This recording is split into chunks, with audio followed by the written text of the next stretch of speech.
Good morning students. I am Anurag Maurya from Anu educational video channel. पिछले video में हम लोगों ने इट के बारे में पढ़ा था। इस वीडियो में हम लोग कंडीशनल सेंटेंसेस के बारे में पढ़ेंगे। कंडीशनल सेंटेंसेस 4 प्रकार के होते हैं। पहला है जीरो कंडीशनल सेंटेंसेस, दूसरा है फर्स्ट कंडीशनल सेंटेंसेस, तीसरा है सेकंड कंडीशनल सेंटेंसेस और चौथा है थर्ड कंडीशनल सेंटेंसेस। 4 टाइप के होते हैं। तो पहले हम जीरो कंडीशनल सेंटेंसेस के बारे में पढ़ेंगे। इसके पहले हम लोग देखेंगे कंडीशनल सेंटेंस क्या होता है। ऐसे वाक्य जिसके एक भाग में कंडीशन यानी शर्त दी रहती है तथा दूसरे भाग में उसका रिजल्ट यानी परिणाम दिया होता है, ऐसे वाक्य को हम कंडीशनल सेंटेंस कहते हैं या ऐसे वाक्य कंडीशनल सेंटेंसेस कहलाते हैं। Zero conditional sentences. अब जीरो कंडीशनल सेंटेंसेस के बारे में हम लोग पढ़ेंगे। ऐसे वाक्यों का प्रयोग हम general truth, laws and rules, scientific facts, understood facts and routine बताने के लिए करते हैं। तीसरा है यदि इफ क्लाज में कोई कंडीशन दी गई है तो मेन क्लाज में उसका रिजल्ट 100% आएगा। ये जीरो कंडीशनल सेंटेंस के केस में। अब इसका स्ट्रक्चर हम लोग देखते हैं कैसे होगा। इफ, पहले इफ या व्हेन लिखा जाएगा, इसके बाद प्रेजेंट में सिंपल यानी प्रेजेंट इंडेफिनिट टेंस या जो है प्रेजेंट कंटीन्यूअस टेंस पहले में रहेगा और प्लस फिर कामा लगाएंगे, फिर जो है प्रेजेंट सिंपल यानी प्रेजेंट इंडेफिनिट टेंस। अब हम लोग एग्जाम्पल देखेंगे इसका कैसे बनेगा। यानी दोनों में हम लोग प्रेजेंट टेंस इस्तेमाल करेंगे। यदि पौधों को पानी नहीं मिलता है तो वे मर जाते हैं। तो यहाँ पे if plants do not get water, चूँकि इसको प्रेजेंट इंडेफिनिट में बनाएंगे हम लोग तो, और ये निगेटिव सेंटेंस है उसमें का, तो हम लोग जानते हैं कि प्रेजेंट इंडेफिनिट टेंस में डू नॉट प्लस वर्ब की फर्स्ट फॉर्म लगती है। तो ये हो जाएगा if plants do not get water, they, फिर यहाँ कामा लगा, फिर दे डाई, क्योंकि दे के साथ जो है वर्ब की फर्स्ट फॉर्म से लगेगी तो डाई माने मर जाना होता है। ये इफ क्लॉज होता है। जो इफ के बाद लिखा रहता है, इफ के साथ जो वाक्य लिखा रहता है उसको इफ क्लॉज बोलते हैं, और जो कामा के बाद जो लिखा जाता है उसको मेन क्लॉज बोलते हैं। यहाँ ये जो है जनरल ट्रूथ। आगे हम लोग नेक्स्ट, जब सूरज उगता है तो दिन शुरू हो जाता है। When the sun rises माने उगता है। ये प्रेजेंट इंडेफिनिट टेंस में है। तो सन सिंगुलर नाउन है तो इसमें वर्ब की फर्स्ट फॉर्म में यस जुड़ जाएगा तो राइजेज हो गया। और तो दिन शुरू हो जाता है, डे बिगिंस, ये भी प्रेजेंट इंडेफिनिट टेंस में बनेगा तो बिगिन में यस जुड़ जाएगा, बिगिंस हो जाएगा। ये जनरल ट्रूथ। तीसरा, यदि हम किसी भी चीज को ऊपर की ओर फेंकते हैं तो वह नीचे आता है। इसका हो जाएगा if we throw anything upward. यहाँ हो जाएगा बी थ्रो, हम फेंकते हैं, सबसे पहले बनेगा वी थ्रो एनीथिंग यानी किसी भी चीज को ऊपर की ओर अपवर्ड तो वह नीचे आता है। तो इट कम्स डाउनवर्ड, डाउनवर्ड माने नीचे। नेक्स्ट हम लोग एग्जाम्पल देखेंगे। अगर मैं ऑफिस पहुंचने में लेट हो जाता हूं तो मेरे बॉस मुझे सजा देते हैं। तो इसमें if I am late to reach the office my boss punishes me. Next example हम लोग देखते हैं। अगर आप रोज 12 घंटे काम करते हैं तो आप थक जाते हैं। इफ अगर का इफ यू वर्क आप काम करते हैं, फिर 12 घंटे 12 आवर्स रोज एवरी डे या डेली, तो आप थक जाते हैं, तो यू गेट टायर्ड। छठा एग्जाम्पल है, जब आप बर्फ को गर्म करते हैं तो यह पिघलती है। When you heat the ice, जब आप गर्म करते हैं बर्फ को तो यह पिघलती है, इट मेल्ट्स। ये जनरल ट्रूथ है। सातवां एग्जाम्पल है, अगर लोहे को बहुत अधिक गर्म करते हैं तो यह लाल हो जाता है। इफ लगाइए चाहे वेन लगाइए, यहाँ इफ रहेगा। If iron gets very hot, अगर आयरन जो है बहुत गर्म हो जाता है तो इट गोज रेड, यह लाल हो जाता है। ये भी जनरल ट्रूथ है। आठवां है, अगर मैं अधिक चाय पी लेती हूँ तो मैं रात में सो नहीं पाती हूँ। तो if I drink too much T I can not sleep at night. ये रूटीन है। अगर नवा है, अगर मैं काम कर रहा होता हूँ तो मेरा बॉस खुश रहता है। तो इफ अभी कर रहा होता हूँ, यहाँ कॉन्टिन्यूअस भी कॉन्टिन्यूअस में है, प्रेजेंट कॉन्टिन्यूअस में। If I am working my boss is happy. Next है 10वां, जब लोग ज़्यादा खा लेते हैं तो वे मोटे हो जाते हैं। तो यहाँ जब का वेन हो जाएगा, पीपुल ईट टू मच, ज़्यादा खाने का टू मच हो जाएगा। फिर कामा, तो के लिए कामा, वे मोटे हो जाते हैं, तो दे और मोटे हो जाने का गेट फैट।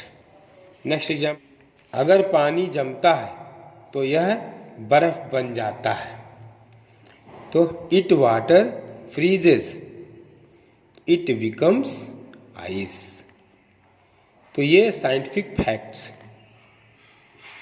यदि तुम कक्षा में हो तो अपने फ़ोन का प्रयोग मत करो। इफ यू आर कक्षा में, इन द क्लास, तो do not use your phone. ये रूल्स और एंड लॉज वाले सेंटेंस हैं। यदि हम हाइड्रोजन और ऑक्सीजन को मिलाते हैं तो यह पानी में बदल जाता है। इफ बी मिलाने को mix, if we mix hydrogen with oxygen, hydrogen के साथ ऑक्सीजन मिलाते हैं तो इट टर्न्स इनटू वाटर, यह पानी में बदल जाता है। ये साइंटिफिक फैक्ट है। यदि आप पानी को 100 डिग्री तक गर्म करते हैं तो यह उबलता है। तो इफ यू हीट वाटर, पानी को गर्म करते हैं टू 100 डिग्री, 100 डिग्री तक, तो इट बॉयल्स, यह उबलता है। यह भी साइंटिफिक फैक्ट है। 15वां, यदि एक वयस्क व्यक्ति बच्चों के साथ होता है तो वे तैर सकते हैं। तो if an adult is with children, बच्चों के साथ, तो के लिए कामा, फिर दे कैन स्विम, वे तैर सकते हैं। ये भी रूल्स एंड लॉज वाले सेंटेंस हैं। फर्स्ट कंडीशनल सेंटेंसेस के बारे में पढ़ेंगे। ऐसे वाक्यों से बोध होता है कि शर्त पूरी होने की संभावना बहुत कुछ है, मतलब इसमें शर्त पूरी होने की संभावना होती है फर्स्ट कंडीशनल सेंटेंसेस में। और इसका स्ट्रक्चर बनता है यदि या अगर, फिर प्लस ये हो, करें करेंगे, फिर तो लगता है, इसके बाद वो होगा हो सकता है। इस तरह का स्ट्रक्चर हिंदी वाले वाक्य में होता है। इसकी अंग्रेजी बनती है if plus present simple plus comma plus will. वैसे जनरली यहाँ फ्यूचर इंडेफिनिट टेंस का प्रयोग किया जाता है। प्रेजेंट इधर सिंपल प्रेजेंट और इफ कामा के बाद जो है फ्यूचर इंडेफिनिट टेंस का प्रयोग किया जाता है। लेकिन कभी कभी मे, माइट, कुड प्लस वर्ब की फर्स्ट फॉर्म का इस्तेमाल किया जाता है। अब हम लोग एग्जाम्पल देखेंगे। पहला, अगर मैं दिल्ली जाऊंगा तो अपने मित्रों से मिलूंगा। हिंदी में दोनों सेंटेंस में लगभग जो है गा गेगी ता है, लेकिन पहले वाले सेंटेंस को हम प्रेजेंट फ्यूचर में रहने के बावजूद जो है इसको हम प्रेजेंट में लिखेंगे, सिंपल प्रेजेंट। हिंदी में ये फ्यूचर जैसा सेंटेंस है, लेकिन इसको हम जो है सिंपल प्रेजेंट में हम लिखेंगे और दूसरे सेंटेंस को हम फ्यूचर इंडेफिनिट में लिखेंगे। तो if I go to Delhi, यदि मैं दिल्ली जाऊंगा, तो कामा आई विल सी माई फ्रेंड्स, मैं अपने दोस्त से मिलूंगा। दूसरा एग्जाम्पल है यदि तुम परिश्रम करोगे तो सफल होगे। तो इसका हो जाएगा इफ़ यू वर्क हार्ड, तुम परिश्रम करोगे तो तुम सफल होगे, यू विल बी सक्सेसफुल। तीसरा है अगर अगले साल तक मेरे पास 10 लाख रुपए हों तो मैं एक कार खरीद सकता हूँ। If I have rupees 10 lakh by next year, अगले साल तक, तो आई में बाई ए कार, मैं एक कार खरीद सकता हूँ। चौथा एग्जाम्पल है यदि तुम मेरे साथ हो तो मैं दुनिया जीत सकता हूँ। If you are with me, यदि तुम मेरे साथ हो तो मैं दुनिया जीत सकता हूँ। I could win the world. Next है अगर तुम उसे छोड़ोगे तो उसका भाई तुम्हें जान से मार देगा।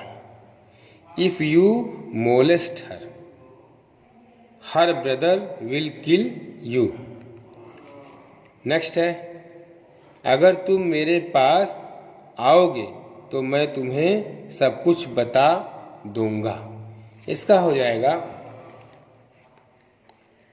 If you come to me, ये तुम मेरे पास आओगे तो I will tell you everything, मैं तुम्हें सब कुछ बता दूंगा।